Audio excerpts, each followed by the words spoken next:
The execution bell had not even stopped ringing when the Duke seized the prisoner's collar and turned her toward the torchlight himself.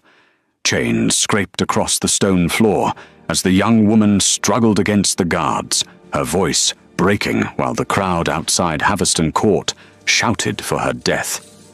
Everyone in Crestville believed she had poisoned the Duke's only heir 3 nights earlier. Even the servants who once bowed to her now spat at her feet as she was forced onto her knees before the execution block. But the Duke of Norbridge was not looking at her tears. He was looking at the mark on her back, exposed where her dress had torn during the struggle. A birthmark shaped like a crescent, sitting just below the ridge of her spine. The same mark his dead wife once carried. No. The same mark the midwife swore had disappeared with the child stolen from his household 20 years ago. The courtyard fell completely silent when the Duke slowly lowered the execution sword instead of raising it. Then he asked the one question that made the older nobles turn pale. "Who gave you that mark on your back?" The prisoner froze. Not because of the question itself, but because moments before the Duke arrived, someone inside the prison had whispered a warning through the iron bars. If he sees the mark, the wrong people will start dying tonight. Now, tell me honestly, do you think she truly killed the heir? Or was she placed there to carry the blame for something far darker inside the Duke's own house? Drop your answer below and tell me which beautiful part of the world you are watching from. Subscribe, because this story only becomes more dangerous from here, and I will be reading every single one of your theories in the comments. The execution order had been signed before the Duke of Norbridge even left his estate. He had not asked for a full report. He had not requested a second witness account or called for the prison physician to confirm the cause of the heir's death. When his steward, Mr. Callum Brent, placed the sealed letter on his desk that morning, the Duke had read exactly 4 lines before setting it down and reaching for his riding gloves. 4 lines were enough. His heir, Lord Gideon Norbridge, had been found dead in his private chamber 3 nights ago. The poison had been traced to a cup of evening tea prepared by the household's lowly attendant. The attendant had been caught attempting to flee the estate before dawn. She had no alibi, no family of standing, and no one willing to speak on her behalf. Her name was Miss Lettice Drummond. She was 22 years old, and she was going to die before sunset.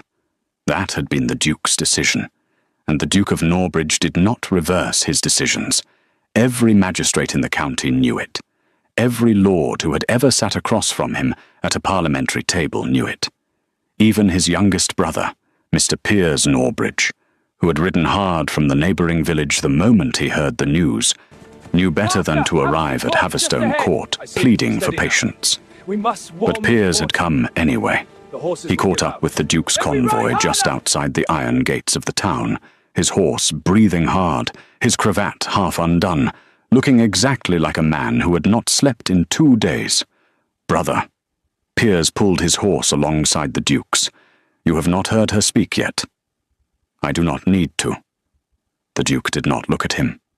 "She is a girl of no position and no motive. Gideon never paid her any attention. Why would she poison a man who barely knew her name? Poison does not require personal hatred. It requires access and opportunity. She had both. Edmund. Piers dropped his voice low, using the Duke's given name the way he only did when he was genuinely afraid. "Something is wrong about this. The prison warden told me she arrived at Haverston with nothing except the dress on her back. No coin, no horse, no packed belongings. A woman planning to flee would have at least taken something." The Duke's jaw tightened, but he said nothing. "She was not running," Piers said. "She was wandering. There is a difference, and you know it." "The court does not deal in wandering," the Duke said flatly. "It deals in evidence." Piers fell back. He knew when the argument was finished. The convoy entered Crestville just as the morning bells began their second toll. The town square was already thick with people pressed along both sides of the road, straining to see past the soldiers. Word had spread quickly the way it always did, in a small town where a great man's heir had been murdered. Faces lined the upper windows of the tavern. Children sat on their fathers' shoulders. An old woman near the baker's stall was already weeping, though whether from grief or anticipation, no one could say. The prison at the edge of town was a squat stone building that had stood since the previous century. The warden, a heavy-set man named Mr. Osgood Finch, met the Duke at the entrance with a deep bow and a face full of poorly concealed anxiety. "Your Grace." Finch pressed his hat to his chest. "The prisoner is ready. We have prepared the courtyard according to your instruction." "Has she confessed?" Finch hesitated. "She has not, Your Grace. She has said very little since her arrival. Only that she did not do it." "They all say that." "Yes, Your Grace." "Good. "Of course." Proceed." The Duke walked past him without another word. The interior of the prison was cold and damp, the kind of cold that settled into stone walls over decades and never left. 2 guards fell into step behind the Duke as he moved through the narrow corridor toward the courtyard door. Through the small barred windows set high into the wall, he could hear the crowd outside growing louder. He did not look into any of the cells as he passed. He had learned long ago that looking made things complicated. The courtyard was a grey rectangle of open sky ringed by high stone walls. The execution block sat at its centre, worn smooth by years of grim use. 4 guards stood in formation around it. A 5th held the prisoner.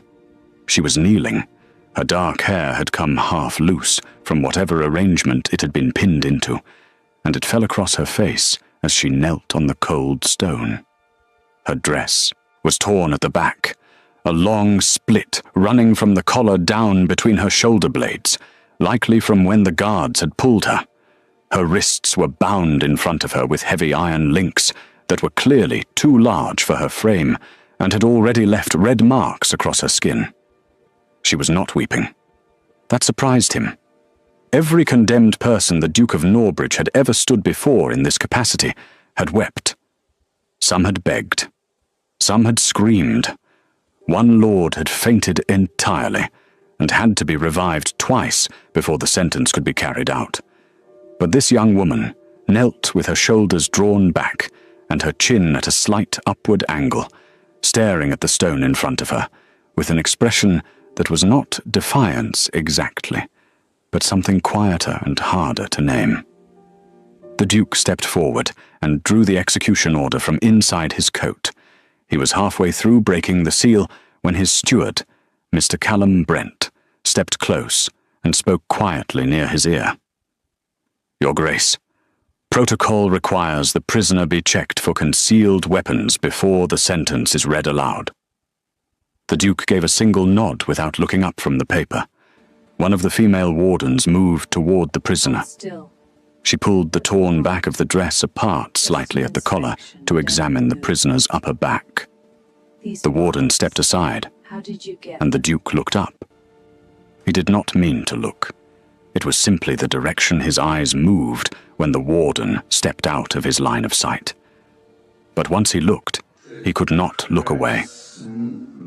There, between the prisoner's shoulder blades, slightly left of center, was a birthmark. It was shaped like a crescent, narrow at both ends and full in the middle, no larger than a man's thumb. The skin around it was pale and unmarked. The mark itself was a deep reddish brown, so distinct it could not be mistaken for a bruise or a shadow. The execution order slipped slightly in the Duke's grip. His dead wife, the Duchess Harriet, had carried the same mark in the same place. He had seen it 1,000 times across the years of their marriage. He would have known it in total darkness. But that was not what stopped his breath. It was the other memory. The older one. The one he had spent 15 years trying to bury under paperwork and duty and silence. The midwife's voice, thin and frightened in the lamplight of the birthing room. "Your Grace, the child has a mark, here, on the back, like a crescent, identical to her Grace's. The child was born to Harriet in the winter of 1801. The child who had been taken from the estate 3 days after birth, under circumstances that the Duke had never been permitted to fully investigate because the people responsible had vanished before dawn and left behind nothing except a cold nursery and a note that said only, 'She is gone and you will not find her.' Lettice Drummond had stopped struggling. She was very still now, though she could not see what the Duke was seeing. She only knew that the courtyard had gone quiet in a way that felt different from the silence before an execution. That silence had weight and direction. This silence had none. It simply sat over the yard like fog. The Duke folded the execution order slowly and placed it back inside his coat. Every person in that courtyard stared at him. "Remove her chains," he said. Nobody moved for a full 3 seconds. Then Mr. Osgood Finch took a half-step forward, his mouth open. "Your Grace, the prisoner has been charged with the murder of your heir. The execution order carries your own seal. I must respectfully ask, remove her chains." The Duke did not raise his voice. He did not need to. The guard nearest to Lettice reached down and began working at the iron locks with a key that rattled slightly in his fingers. The crowd noise beyond the walls rose and then fell again, as though the people outside could sense that something had shifted without being told what. Lettice didn't move as the chains came loose. She stayed kneeling, her eyes forward, her breathing shallow and careful. When the last link dropped to the stone, she slowly brought her hands together in front of her and looked at the raw marks they had left on her wrists. She did not look at the Duke. He was looking at her. Piers Norbridge had followed the convoy into the courtyard and was standing near the far wall. He watched his brother's face with the careful attention of someone who had known that face for 30 years and was now seeing something in it he had never seen before. He stayed very quiet. Mr. Callum Brent leaned toward the Duke. "Your Grace, the crowd expects a sentence. If we walk her out of here without explanation, the town will wait," the Duke said. He stepped forward, closing the distance between himself and the prisoner until he stood directly in front of her. He did not crouch down to her level. He simply stood, and after a moment, he spoke. "Stand up." Lettice looked up at him for the first time. Her eyes were dark, steady, and red at the edges from a sleepless night rather than from crying. She looked at him with the particular expression of someone who has already accepted a terrible outcome and does not quite know what to do with the absence of it. She stood slowly, her legs unsteady from the hours of kneeling on cold stone. The Duke studied her face with an intensity that made the warden look at the floor and the guards find somewhere else to rest their eyes. Whatever he was looking for, he found enough of it to press his lips together and look away. "What is your full name?" he asked. "Lettice Drummond, Your Grace." "Where were you born?" A pause. "I do not know exactly, Your Grace. I was raised by a cloth merchant in the village of Stofield. He told me I was brought to him as an infant. He did not tell me more than that, and I did not ask." The Duke was quiet for a moment. "Who brought you to him?" "He said a woman came to his door in winter. She did not give her name. She left me wrapped in a linen cloth and was gone before morning."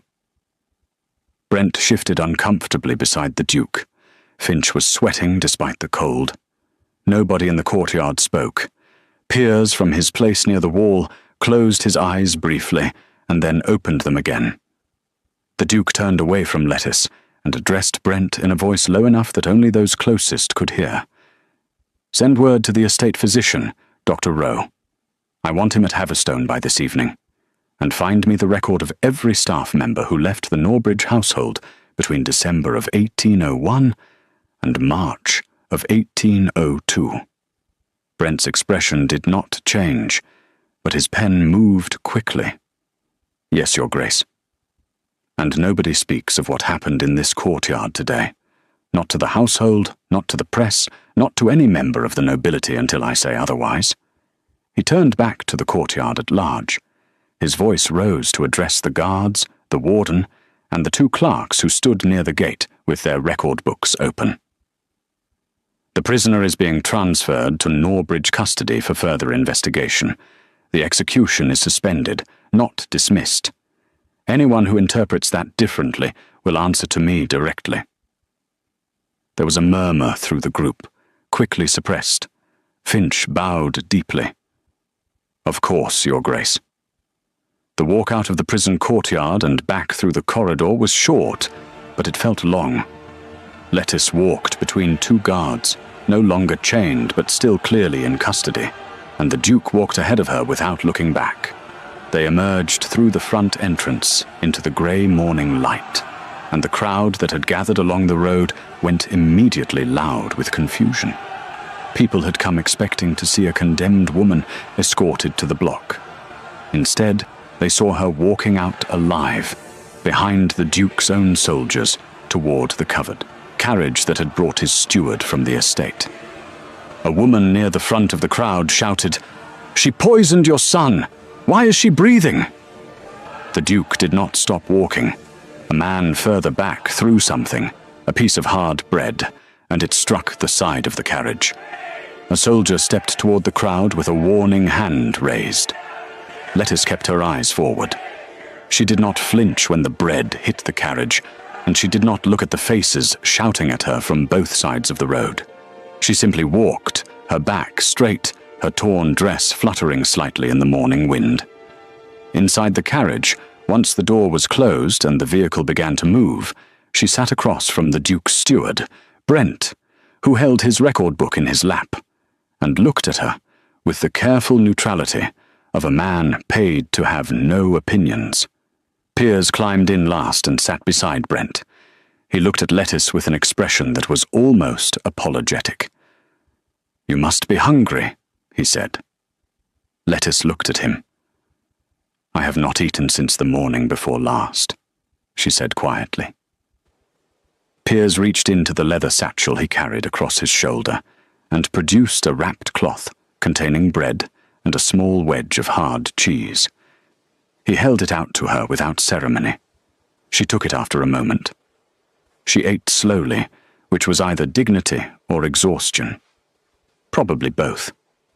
The carriage rolled through Crestville's main road and out toward the northern edge of town, where the Duke's convoy waited to escort them back toward Norbridge Estate.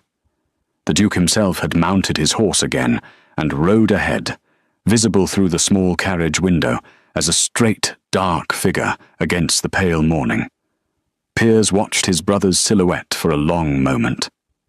"He has not said your name aloud yet," he said, more to himself than to Lettice. Then he looked at her. "What did you see on his face when he stopped the execution?" Lettice chewed slowly, considering the question more than the food. "I did not see his face," she said. "I only heard the chains fall." "And what did that feel like?" She looked out the window. The crowd had thinned behind them. The road was opening into the grey country fields that stretched between Crestville and the estate, empty and wide and very cold. "It felt like a mistake," she said. "The kind that belongs to someone else." Piers did not answer that. He folded his hands in his lap and looked at the floor of the carriage, and for the rest of the journey nobody spoke. Back at Haverstone Court, the Duke arrived first. He dismounted in the estate's inner yard before the stable hand had even reached for his reins, and he walked directly to his private study without stopping to speak to the household staff who had lined up in the entrance hall to receive him. His study was a large room, with tall windows looking out over the east garden. Shelves of estate ledgers and correspondence lined 3 of the 4 walls. A portrait of the late Duchess Harriet hung above the fireplace, painted in the year of their marriage, showing her at 24 in a high-necked dress, her expression caught somewhere between amusement and something more guarded. The Duke stood in front of it for a long moment after the door closed behind him. Then he walked to his desk and sat down and pressed both hands flat against the surface and stared at nothing. The Duchess had been dead for 11 years. Their child, taken in the winter of 1801, would be 22 years old now. The same age as Lettice Drummond, the same mark, the same age, raised by strangers, brought to him as an infant by a woman who gave no name and disappeared before morning. He thought of Gideon, his heir, 30 years old and already the kind of man who made other men careful around him, brilliant and restless, and prone to secrets the Duke had never been able to fully account for. Dead now, poisoned in his own chamber, and a girl with a crescent mark on her back, sitting in his carriage, eating borrowed bread. There was a knock at the study door. "Come in," the Duke said. It was Mrs. Aldous, the head housekeeper, a stout woman in her 60s with iron-grey hair, and the quiet authority of someone who had run the Norbridge household for over 2 decades. "The young woman has been placed in the East guest room as instructed, Your Grace. Dr. Rowe has been sent for. He is expected before evening." She paused. "The senior staff are asking questions. Tell them the investigation into Lord Gideon's death is ongoing and all further inquiries are to come through Mr. Brent." "Yes, Your Grace." Another pause, longer this time. "And the girl, Your Grace. What shall I tell the maids regarding her status? Is she a prisoner or a guest?" The Duke looked at the portrait of Harriet above the fireplace for just a moment longer than necessary. "Tell them she is neither," he said. "Tell them she is under my protection, and treat her accordingly." Mrs. Aldous gave a careful nod, said nothing further, and withdrew. The Duke turned back to his desk. Outside the study window, the east garden was bare and brown in the early winter light, the rose bushes cut back to their stems, the fountain dry and grey. Beyond the garden wall, the fields of the Norbridge estate stretched out in every direction, quiet and enormous and utterly still. Somewhere in the house above him, a door closed softly. He picked up his pen. He had a great deal of writing to do, and very little time before the answers he was looking for would start arriving, along with the people who had spent 20 years hoping he would never find them. Dr. Rowe arrived at Norbridge Estate before the evening bell. He was a lean, quiet man in his late 50s, the kind of physician who had seen enough of life to stop being surprised by most of it. He had served the Norbridge household for 18 years, delivered 3 of Piers Norbridge's children, and sat with the Duke through the final weeks of Duchess Harriet's illness without once overstepping the careful boundary between professional duty and personal feeling. He was one of perhaps 4 people in the world the Duke trusted without reservation, which was exactly why the Duke had sent for him before anyone else. They met in the private study with the door locked and the fire burning low. Brent sat in the corner with his record book open, but his pen still. Piers stood near the window with his arms folded, saying nothing. The Duke placed a single sheet of paper on the desk between himself and the physician. It was an old document, brittle at the edges, written in a hand that belonged to the estate's previous physician, a Dr. Marsh, who had died 7 years ago. "Read the 3rd paragraph," the Duke said. Rowe leaned forward and read in silence. His expression did not change, but his stillness became a different kind of stillness. He looked up. "This is the birth record for the Duchess Harriet's child." "Yes." "It mentions the mark." "Yes." Rowe set the paper down carefully. "You believe the girl is the child?" "I believe it is possible. I need you to examine her and tell me what you find." "A birthmark alone is not conclusive, Your Grace. Many people carry similar markings." "I am aware of that. I am not asking you to sign a legal declaration. I am asking you to examine her and tell me what you find." Rowe nodded once. "Where is she?" East guest room. Mrs. Aldous will take you up." After the physician left, the study was quiet for a moment. Then Piers unfolded his arms and turned from the window. "Edmund, if she is Harriet's daughter, then she is your daughter. And someone placed her inside this household, inside the staff, close to Gideon, and then arranged for Gideon to die, and for her to carry the blame." He let that sit for a moment. "That is not a coincidence. That is a plan." "I know. Which means someone knew who she was before you did. Someone has been watching this for a long time. I know that too. Then who?" Piers moved closer to the desk. "Who in this household or near it would benefit from Gideon's death and from your daughter's execution in the same move?" The Duke did not answer immediately. He picked up the old birth record and folded it slowly along its existing creases. "Gideon had a will drawn up 14 months ago. I have not read it in full." "Brent." Brent looked up from the corner. "Get me Gideon's will by morning." "Yes, Your Grace." "And the staff record I asked for earlier. Everyone who left this household between December 1801 and March 1802. I have begun pulling it. There are 6 names so far. I want all 6 to be traced by tomorrow evening." Piers watched his brother move through the instructions with the steady efficiency of a man building a case, and felt the particular unease of someone who could see the shape of a terrible thing before it was fully visible. "There is something else," Piers said. "When I was riding to intercept your convoy this morning, I passed 2 men on the North Road.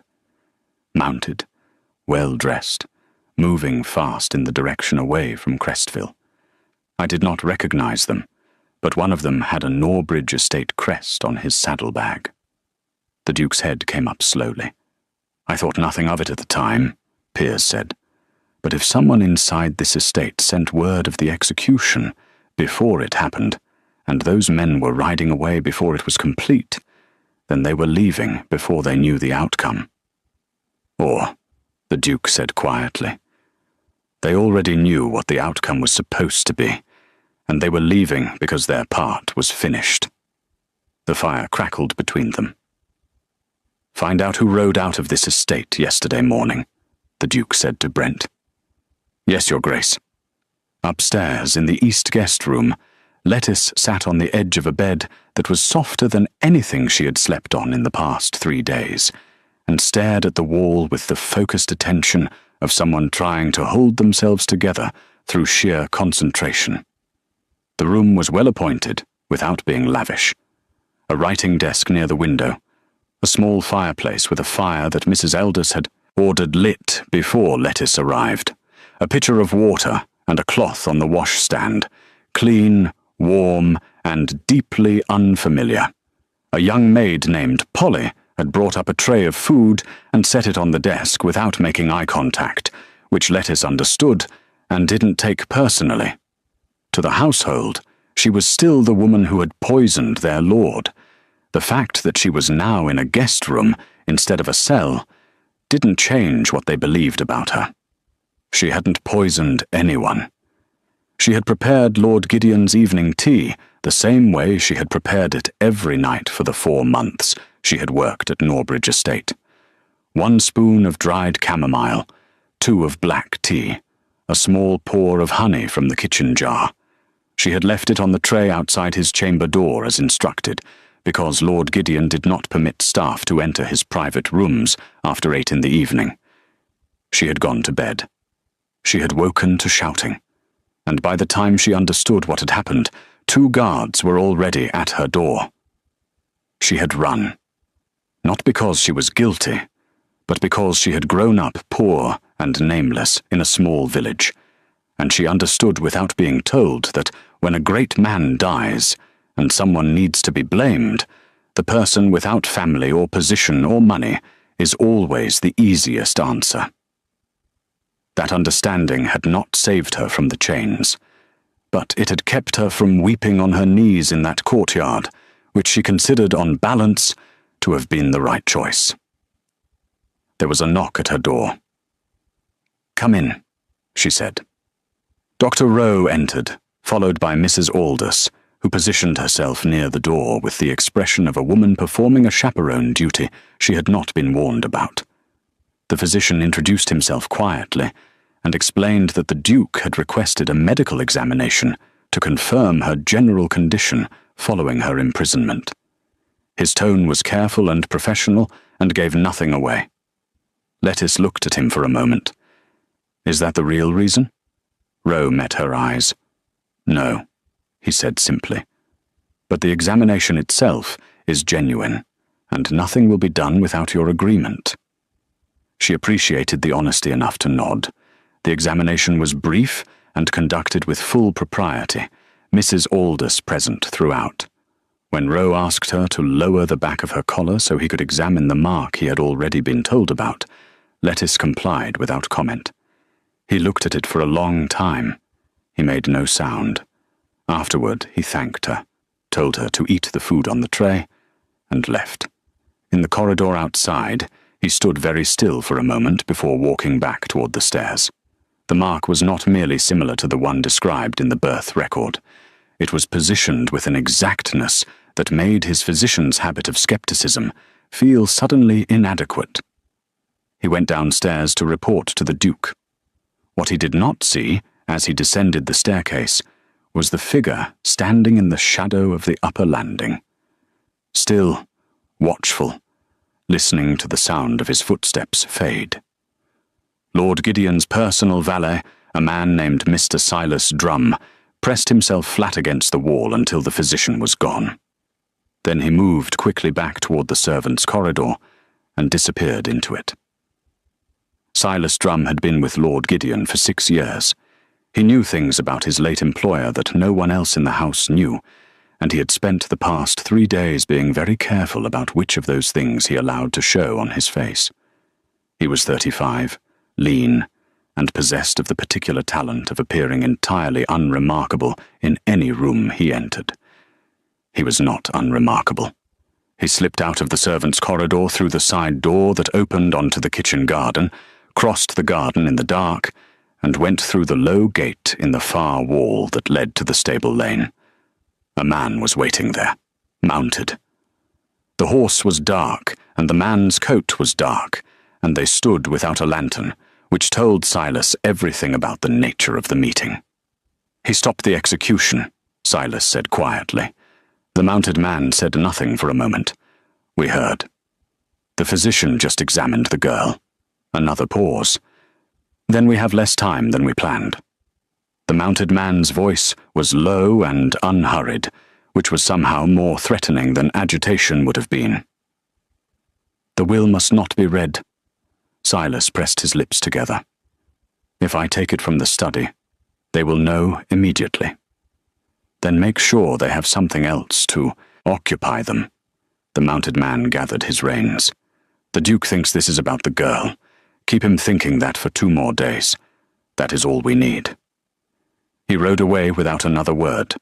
Silas stood in the dark lane for a moment, listening to the hoofbeats fade, and thought, not for the first time, that he had gotten into something that had begun as a transaction and was rapidly becoming something he could not exit cleanly. He went back inside through the kitchen garden. The cook, Mrs. Hewitt, was still at the range when he passed through. She looked up at him with the flat suspicion she reserved for anyone moving through her kitchen after hours. "Cold night to be in the garden," she said. "Needed air," Silas said, and walked past her without stopping. Mrs. Hewitt watched him go. Then she looked at the side door he had come through, and at the faint smear of mud on the flagstone floor beside it, which had not been there an hour ago. She said nothing, but she remembered it. Gideon's will arrived on the Duke's desk at 7 the following morning. Brent had retrieved it from the estate solicitor's office in Crestville before dawn, riding out with 2 guards and returning before the household was fully awake. He placed it on the desk without comment and stepped back. The Duke broke the seal and read it in full without expression. Then he read it again. He set it down and looked at the fire for a long moment before speaking. Gideon left everything, he said quietly. To a Mr. Harlan Vetch. Brent said nothing. He had already read it on the ride back. The Duke picked the document up again and looked at the name. Harlan Vetch. He had heard it before, but only at a distance, the way one hears names that pass through business correspondence without ever requiring full attention. A financier, connected to several northern trading houses, had dined at Norbridge Estate once, perhaps 2 years ago, during a gathering Gideon had arranged that the Duke had attended only briefly. He had not thought about the man since. Everything? Piers said from across the room. He had arrived early, before the will, and had been sitting with his coffee going cold in his hand since Brent walked in with the document. The Crestville property, the investment accounts, the private collection, and the Dunmere land parcel. The Duke set the paper down. All of it directed to Vetch, with a note stating that Gideon considered him a man of exceptional trust and rare loyalty. Piers set his cup down. Gideon had a fortune of his own. Not the dukedom, but significant, and he left none of it to the estate, to charity, to his staff of 6 years, or to his own family. He left none of it to anyone in this family, the Duke said. The room was quiet. How long had he known Vetch? Piers asked. Brent? Find out. Yes, Your Grace, Brent said, already writing. And I want to know everything about Vetch. His business interests, his debts if he has them, his connections to anyone in or near this household. Everything. The staff record is ready as well, Your Grace. Brent set a second page on the desk beside the will. 6 staff members left the Norbridge household between December 1801 and March 1802. 4 have been traced to other positions in the county. 1 died in 1809.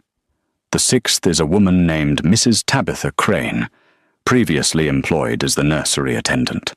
Her trail goes cold in March of 1802 in the village of Stowfield. The Duke became very still. Piers leaned forward. Stowfield. That is where Lettice said she was raised. Yes, the Duke said. The nursery attendant, Piers said slowly. The person with the most direct access to the child. The person, the Duke said, who would have carried the child out of this estate and placed her with a cloth merchant in Stowfield before disappearing. He stood and moved to the window. The east garden was still grey and bare in the morning light, the fountain dry, the rose stems dark against the pale ground. Someone paid her to do it. Someone with access to this household in the winter of 1801, with enough money to make a nursery attendant vanish completely, and with a reason to want Harriet's child gone. And now, Piers said carefully, that same child has been placed back inside this household, close to Gideon, and Gideon is dead. Which means whoever arranged the first disappearance either arranged the return as well, or someone else entirely discovered who she was and used her. The Duke turned from the window. Either way, the girl was never the intended killer. She was the intended casualty. Upstairs, Lettice had slept for the first time in 3 days. She woke to thin winter light coming through the guest room curtains, and lay still for a moment, listening to the sounds of the house settling around her. Footsteps in the corridor, distant voices from below, the clatter of something in what she guessed was the kitchen wing. She sat up and looked at her wrists. The red marks from the chains had darkened overnight into proper bruises. She flexed her fingers carefully, then stood and went to the washstand and cleaned her face and hands with the cold water in the pitcher. Polly the maid appeared with breakfast at 8:30, still without eye contact, but this time with a clean dress folded over her arm, which she set on the foot of the bed with the efficiency of someone completing an instruction rather than offering a kindness. From Mrs. Aldous, Polly said, and left. Lettice looked at the dress for a moment, then at the tray of food, then at the window. Outside, she could see the edge of the east garden, and beyond it the wide, flat fields of the estate stretching toward a grey horizon. She had lived in this house for 4 months. She had learned its rhythms, its schedules, its corridors and back stairs, and the particular creak of the 3rd step on the servants' staircase. She had carried trays and pressed linens, and prepared evening tea, and stayed carefully invisible, which was what a girl of her position was expected to do, and what she had learned to do very well in 22 years of being exactly nobody. She had never spoken to the Duke before yesterday. She had seen him, of course. Everyone in the household saw him. He moved through Norbridge Estate with the contained purposefulness of a man who had never once doubted that the space around him was his. Not arrogant exactly. More like a person who had simply never been required to consider the alternative. She thought about the way he had looked at her back in that courtyard. She did not know what he had seen, but she knew the execution had been seconds away, and something had stopped it, and that something had been connected to her, and whatever it was, it had changed the air in the entire courtyard in the space of a single breath. She put the thought away. It was too large to look at directly. She ate her breakfast and changed into a clean dress and sat at the writing desk near the window, where she found a sheet of paper and a pen left there presumably for the usual use of guests. She did not write anything. She simply held the pen and looked out at the garden. After a while there was a knock. "Come in," she said. It was not Polly. It was Piers Norbridge, who entered with the slightly apologetic manner he seemed to carry everywhere with him, as though he were always mildly sorry for taking up space. "Good morning," he said. "I hope I am not disturbing you." "You are not," she said. She did not stand, which was technically a breach of courtesy toward a member of the family, but Piers didn't appear to notice or care. He sat in the chair near the fireplace and looked at her with the direct, unguarded curiosity of someone who had decided that pretending things were ordinary would waste everyone's time. "My brother would like to speak with you this morning," he said. "He will come here rather than summon you to the study. He thought it would be less intimidating." Lettuce considered that. He does not seem like a man who thinks often about what is intimidating. Piers smiled slightly. He does not, which is why it is significant that he thought of it today. He paused. "He is going to ask you about your childhood, about Stofield and the cloth merchant, and whatever you can remember about how you came to be employed here. I can tell him all of it. There is not much to tell. There may be more than you realize." Piers looked at his hands for a moment. "Miss Drummond, I want to ask you something, and I would like an honest answer, even if the honest answer is that you do not know." She waited. "In the 4 months you worked in this house," he said, "did anyone ever indicate to you, directly or indirectly, that they knew something about your origins, your parentage, your history before Stofield?" Lettuce was quiet for a long moment. "Lord Gideon," she said slowly, "asked me once where I was born. It was a passing question in the corridor, and I gave him the same answer I always give. That I do not know exactly. That I was raised in Stofield." She paused. He looked at me for a moment afterward. Not the way people usually look when they hear that answer. Most people look away quickly because it is uncomfortable. He looked at me the way someone looks when they have just confirmed something they already suspected. Piers was very still. "I thought nothing of it at the time," she said. "He was a private man.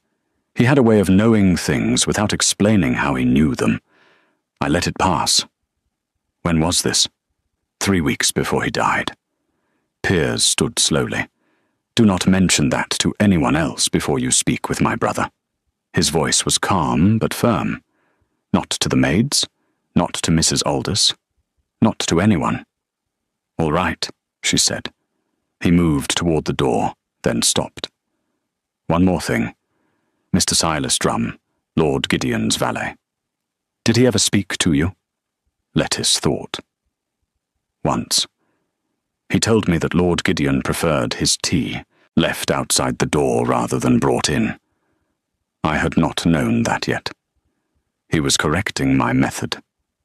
Was he friendly about it?" "He was precise about it," she said. "There is a difference." Piers looked at her for a moment with an expression she could not quite read. Then he nodded and left. Lettice turned back to the window. Below in the garden, a figure was moving along the path beside the dry fountain. She recognized the Duke's broad shoulders and dark coat before she registered anything else about him. He was not walking with purpose. He was walking the way people walk when they are thinking, slowly, without destination. He stopped at the end of the garden path and looked out over the fields. Then, as though he felt the weight of her attention without seeing it, he turned and looked up at the window where she sat. She did not move. He held her gaze for a moment that felt longer than it was. Then he looked away and walked back toward the house. Lettice set the pen down on the desk. Somewhere below her, she heard a door close. Then footsteps on the staircase, measured and deliberate, growing louder. He was coming up. The Duke knocked once before entering. Lettice stood when he came in, instinctively, the way years of service had trained her body to respond before her mind could decide otherwise. He gestured briefly with one hand, a small motion that meant sit down, and she did, and he took the chair across from her that Piers had vacated, and for a moment neither of them spoke. He looked different up close, and without the execution order in his hand. Not softer exactly, but more human. The lines around his eyes were deep, and the set of his jaw was still hard, but there was something behind all of it that had not been visible in the courtyard yesterday. Something that looked, to Lettice, remarkably like exhaustion. "My brother told you I would come," he said. "He did. Then you know what I want to ask you." "About Stowfield," she said. "And about how I came to be here." He nodded. "Tell me everything. From the beginning." She told him. She spoke about her own history, which was to say plainly and briefly, because there had never been anyone who wanted the full weight of it. She told him about the cloth merchant, Mr. Silas Greer, a decent but distant man who had raised her without cruelty and without warmth, who had told her only once, when she was 12 years old and pressing him for answers, that a woman had brought her to his door on a winter night, and that he had taken her in, because the woman had paid him enough to make it worth his while, and because the child was quiet, and he had needed someone to mind the shop counter eventually. She told him about leaving Stowfield at 19, after Mr. Greer died, and left her nothing but the knowledge that she had no claim to anything he owned. About moving between 3 households in 4 years, always as the lowest staff, always careful, always invisible. About the posting at Norbridge Estate, which she had applied for through the employment registry in Crestville, and been given without interview, which had struck her as slightly unusual at the time, but which she had not questioned because she had needed the position. The Duke listened to all of it without interrupting. When she finished, he was quiet for a moment. Then he said, "Who contacted you about the position here?" A letter came to the registry. It named Norbridge Estate and offered standard wages for a household attendant. I replied through the registry. I received confirmation within 4 days, which was faster than usual. "Did you keep the letter?" "No. I saw no reason to." He nodded slowly. "And the night Lord Gideon died. Walk me through it exactly." She did. The tea preparation, the tray, the closed door, The corridor, her room, sleep, the shouting. He listened to every detail with the focused attention of a man sorting evidence rather than searching for guilt, which was different from every other face that had heard the same account and immediately decided she was lying. When she finished the second account, he stood and walked to the window. He stood with his back to her, looking out at the garden below, and she watched the tension in his shoulders and thought again about the word she had been unable to name in the courtyard. The thing he looked like he was carrying. "Lord Gideon asked you about your birthplace," the Duke said, still facing the window, 3 weeks before he died. She went very still. "Piers told you?" "Yes." He turned. "Did Gideon say anything else in that conversation?" She thought carefully. "He said, after I answered him, that Stowfield was a quiet sort of place for a quiet sort of person. I thought it was a small observation, but he was watching my face when he said it. Not the way he usually looked at staff." "How did he usually look at the staff?" "Through them," she said simply. The Duke looked at her for a long moment. Then he said the thing she hadn't expected him to say. "Harriet. My wife. She had a birthmark identical to yours. In the same position. She was born with it. Her mother had one as well, in the same place. It ran in her bloodline without exception." He paused. "Our child was born in the winter of 1801, and she carried the same mark. She was taken from this estate 3 days after her birth by a nursery attendant named Tabitha Crane, who vanished before we could find her. We searched for 2 years. We found nothing." Lettice sat very still. "The attendant's trail," the Duke continued, "ends in Stowfield, in the spring of 1802. The silence in the room was absolute. "You were left with a cloth merchant in Stowfield," he said, "in the winter of 1801, by a woman who gave no name and was gone by morning." Lettice felt something move through her chest that she could not name and did not try to. She looked at her hands in her lap. The bruises on her wrists had gone deep purple overnight. She pressed her thumb against one of them, not hard enough to hurt, just enough to feel something concrete and present and real. "You are telling me," she said slowly, "that you believe I am your daughter." "I am telling you what the evidence suggests," he said. "I am not yet telling you what I believe. There is a difference." She looked up at him. "Is there?" He held her gaze and said nothing, which was its own kind of answer. Before either of them could speak again, the door to the guest room opened without a knock. It was Brent, and his face was wrong. He was a man of near-perfect composure, and that composure was cracked straight down the middle. "Your Grace," he said, "you need to come downstairs. Now." Mrs. Hewitt, the cook, had gone to Brent that morning, with her account of Silas Drum crossing through the kitchen after hours with mud on his boots. Brent had taken it seriously enough to have Drum's movements watched through the day. Drum had been seen entering the Duke's private study at 10:30, during the window, when the Duke was upstairs with Lettice and Brent was in the records room. The study had been locked. Drum had a key he should not have possessed. He had been inside for 11 minutes. When Brent's man went to find Drum after that, he was gone.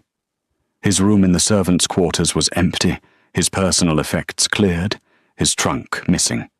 He had left through the kitchen garden gate, the same way he had gone out the night before. Gideon's will was still on the Duke's desk, untouched. But the bottom drawer of the desk had been opened.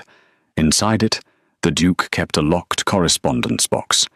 It was still locked, but the false bottom beneath it, which contained a small collection of private letters the Duke had gathered over the years regarding the investigation into his daughter's disappearance, had been accessed.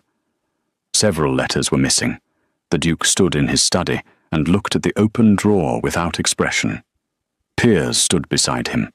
He knew about the false bottom. Someone told him exactly where to look and what to take. Vetch, the Duke said. It has to be. Gideon's will names Vetch as sole beneficiary. Drum was Gideon's man. If Vetch had Gideon's confidence, he had Drum's access. Vetch needed those letters gone before I could use them. The Duke closed the drawer, which means those letters contained something that connected him to the original disappearance. Piers pressed a hand against the back of a chair. Edmund, if Vetch was involved in taking the child 20 years ago, and he has spent those 20 years positioning himself through Gideon, and now Gideon is dead, and the child is alive and in this house. He stopped. He is going to come here. The Duke straightened. Brent, Your Grace, send riders to the North Road and the Crestville Road immediately. I want Drum found before he reaches wherever he is going, and I want the estate gates closed and guarded. Nobody comes in or out without my direct permission. Yes, Your Grace. And send for the county magistrate, Sir Reginald Holt. Tonight. Tonight, Your Grace? Tonight. Brent left at a pace that was nearly a run. Piers looked at his brother. And the girl? She stays in this house, the Duke said. She is safer here than anywhere else, and I am not finished talking to her. He was almost at the door when a sound reached them from outside. Not from the garden side, but from the front of the estate. The sound of horses arriving fast, more than two, and the shout of a guard at the gate, and then another shout, and then a third voice cutting across both of them. The Duke moved to the front window of the study. 4 riders were at the estate gate. The lead rider was well dressed, his horse expensive and dark, his posture carrying the particular ease of a man who believed himself expected. 2 of the 4 riders had their hands visible and near their coats in a way that was not casual. The Duke had never met Harlan Vetch in person, but he had no doubt at all about who he was looking at. He did not wait, Piers said from behind him, his voice quiet. No, the Duke said. He came before the magistrate could. He turned from the window, which tells us he already knows I sent for Holt. Someone inside the estate had sent word. Someone who was still here. The Duke did not go to the gate. He sent word that the visitors were to be held there and offered no entry until he came himself, and then he went upstairs first, back to the east guest room, and knocked once. Lettuce opened the door. Lock this door, he said, and do not open it for anyone except myself or my brother. Not Mrs. Aldous, not Polly, not anyone else. She read his face immediately. He is here. At the gate. Who is he? A man named Harlan Vetch. He inherits everything Gideon owns. He was involved in your disappearance from this estate 20 years ago, and he has spent the years since making certain I would never find the evidence. He paused. He came here because he needs something he does not yet have, which means he does not know exactly what I know, and that is the only advantage I currently hold. Lettuce looked at him steadily. What does he need? You, the Duke said. Either your cooperation or your silence, the permanent kind. She did not flinch. He noted that. Lock the door, he said again, and left. Downstairs, Piers was already in the entrance hall, with 2 of the estate's senior footmen, both large men, who had been with the household long enough to understand that certain instructions required no explanation. The Duke straightened his coat, walked to the front entrance, and opened it himself. Vetch was waiting on horseback just inside the gate, which the guards had opened under protest. He was perhaps 50, with the kind of broad, settled face that money builds over decades. He smiled when he saw the Duke, the specific smile of a man who has rehearsed this meeting many times and believes himself prepared for it. Your Grace, he said, dismounting with practiced ease. I came as soon as I heard about Gideon. Terrible business. He spoke of you often, you know, with great admiration. Did he? The Duke said. I hope my arriving unannounced is not an inconvenience. I had business in the county already, and given the circumstances, it seemed right to pay my respects in person. He spread his hands in a gesture of open sincerity that was extremely well executed. I understand there was some trouble with a staff member as well. Dreadful for a household already in mourning. Come inside, the Duke said. They sat in the front receiving room, which the Duke had chosen deliberately. It was a formal room, used for visitors of unclear standing, and it sent a message that Vetch received without showing it on his face. Piers sat in the corner. He did not pretend to be doing anything else. I have read Gideon's will, the Duke said, without preliminary. Vetch nodded, his expression arranged into something between humility and sadness. I was as surprised as anyone. Gideon was generous to a fault. I tried to discourage him, but he was a man who made his decisions firmly. You tried to discourage him, the Duke repeated. Of course, it did not feel appropriate, given our age difference. He was like a... How long have you known him? A small pause, brief enough that it might have been nothing. 4 years? Perhaps 5. And in that time, he named you sole beneficiary of a fortune and gave you access to his private correspondence and his household staff. I would not characterize it quite that. Mr. Drum has left this estate, the Duke said, with documents from my private study. Documents relating to an investigation I conducted into the disappearance of my daughter in 1801. I would like to know where he has taken them. The receiving room was very quiet. Vetch's smile did not disappear, but it changed the quality. It became thinner. I'm afraid I don't know anything about Mr. Drum's movements. He was Gideon's man, not mine. He met with you on the North Road 2 nights ago. Another pause, longer this time. You have been watching the roads. I have been watching everything, the Duke said. For 20 years, Mr. Vetch, I have been watching everything, and the evidence has been slow, but it has been consistent, and it has led me, in the past 48 hours, to a convergence of facts that I suspect you did not expect me to reach this quickly. Vetch set his hands flat on his knees. The rehearsed warmth was gone now. What replaced it was not panic, but calculation, which was more dangerous. You have a theory, Your Grace. I have a record, the Duke said. The nursery attendant you paid to remove my daughter from this estate left her in Stowfield with a merchant named Greer. That same daughter was placed into this household 4 months ago through a registry posting that was arranged, I believe, by someone with access to Gideon's correspondence and his ear. Gideon discovered who she was. That discovery made her useful to someone who needed her blamed for his death, and it made Gideon a liability. Vetch was very still. You killed him, the Duke said.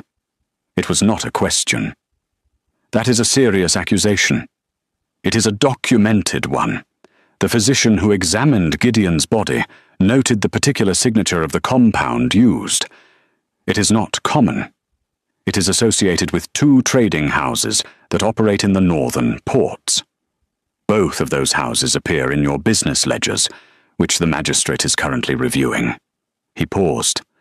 Sir Reginald Holt arrived through the east gate 20 minutes ago, while you were being kept at the front.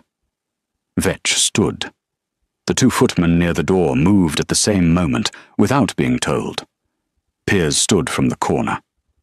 You removed my daughter from this house, the Duke said, standing as well, his voice dropping to something quieter and therefore more final, because Harriet's bloodline threatened whatever arrangement you had built with Gideon. A legitimate daughter changes inheritance. It changes everything. You needed her gone before she could be recognized, and when she came back, you needed her dead and blamed. He took 1 step forward. You killed my son and tried to execute my daughter in the same week, and you have come to my house today to see which part of your plan still has a chance of surviving." Vetch looked at the door. The footman did not move from it. He looked back at the Duke with the expression of a man abandoning one strategy and reaching for another. "You have no signed confession," he said. "You have circumstance and theory." "I have drum," the Duke said. Vetch went pale. "He was stopped on the North Road 2 hours ago. He has been brought back to this estate. He is currently speaking with Sir Reginald Holt in the East Library." The Duke let that sit for one full breath. "Mr. Drum is not a loyal man, Mr. Vetch. He is a frightened one. There is a significant difference, and it rarely favours the person who assumed the loyalty." The door opened. Sir Reginald Holt entered, grey-haired and deliberate, with 2 county constables behind him. He looked at Vetch and then at the Duke. "Your Grace," he said, "I believe we are ready." Vetch was taken without violence. He did not shout or threaten. He walked out of the receiving room with the careful bearing of a man who had not yet decided how to rebuild from this, which told the Duke that the legal process ahead would be long and fought at every turn. It did not matter. It would be won. After they were gone, the house settled into a silence that felt different from the silences that had preceded it. Emptier. Cleaner. Piers found the Duke in the East Garden, standing at the end of the path beside the dry fountain, in the same place he had stood that morning when Lettice had watched him from the window above. "Holt has enough to hold Vetch," Piers said, stopping beside him. Drum gave him the letters and a full account of the night Gideon died. Vetch arranged the poison through one of his northern contacts. Drum delivered it to the chamber during the hour Lettice prepared the tea, which is why the timing pointed to her. And Tabitha Crane? Dead. 6 years ago in a village outside Durham. Drum knew of her. Vetch had kept track of everyone involved in 1801. Piers paused. He was thorough. He had spent 20 years being thorough. "And still he lost," the Duke said. Piers said nothing to that. Above them, the window of the east guest room was lit from inside, a single warm square of light against the grey stone of the house. "What will you do?" Piers asked. The Duke looked at the window for a long moment. "There will need to be a formal investigation, a legal process to establish her identity properly. It will take time, and it will require the kind of documentation that does not move quickly." "That is not what I asked." The Duke was quiet. The garden around them was cold and bare and patient, the way things that have waited a long time learn to be. "She grew up with nothing," he said finally. "No name, no family, no one who told her the truth about where she came from. She was handed to a stranger in the dark and left there, and she built herself into someone who walks into a courtyard full of people, calling for her death, and keeps her back straight." He looked at the window. "Whatever the legal process decides, that does not change." Piers looked at his brother's face in the cold evening light and recognized the thing he had not been able to name that morning in the courtyard. It was not grief. It was recognition. The specific ache of a person seeing, after a very long time, something they had given up hoping still existed. Inside the east guest room, Lettice stood at the window and looked down at the 2 figures in the garden below. She had heard the riders arrive and depart. She had heard doors and footsteps and voices she could not fully make out. She had sat on the edge of the bed and held herself very still through all of it, the way she had learned to hold still through things she could not control, which was most things, which had been most of her life. Now she stood at the window in the quiet that came after, and she looked at the Duke standing in the garden below, and she thought about the birth record he had described, the mark on Harriet's back, the winter of 1801, the woman who had arrived at a merchant's door and been gone before morning. She pressed one hand flat against the cold glass of the window, and below in the garden, the Duke looked up. The distance between them was the height of 1 floor and 20 years, and every lie that had been built to keep them apart, and it was not nothing, and it would not dissolve quickly, and there was a great deal of hard and careful work ahead before any of it could be resolved. But he looked up, and she did not move her hand from the glass, and in the bare winter garden of Norbridge Estate, with the fountain dry and the roses cut to their stems, and the cold light fading over the fields, something that had been broken for 20 years began, very quietly, to turn toward the possibility of being whole. The crescent moon. It's you. No.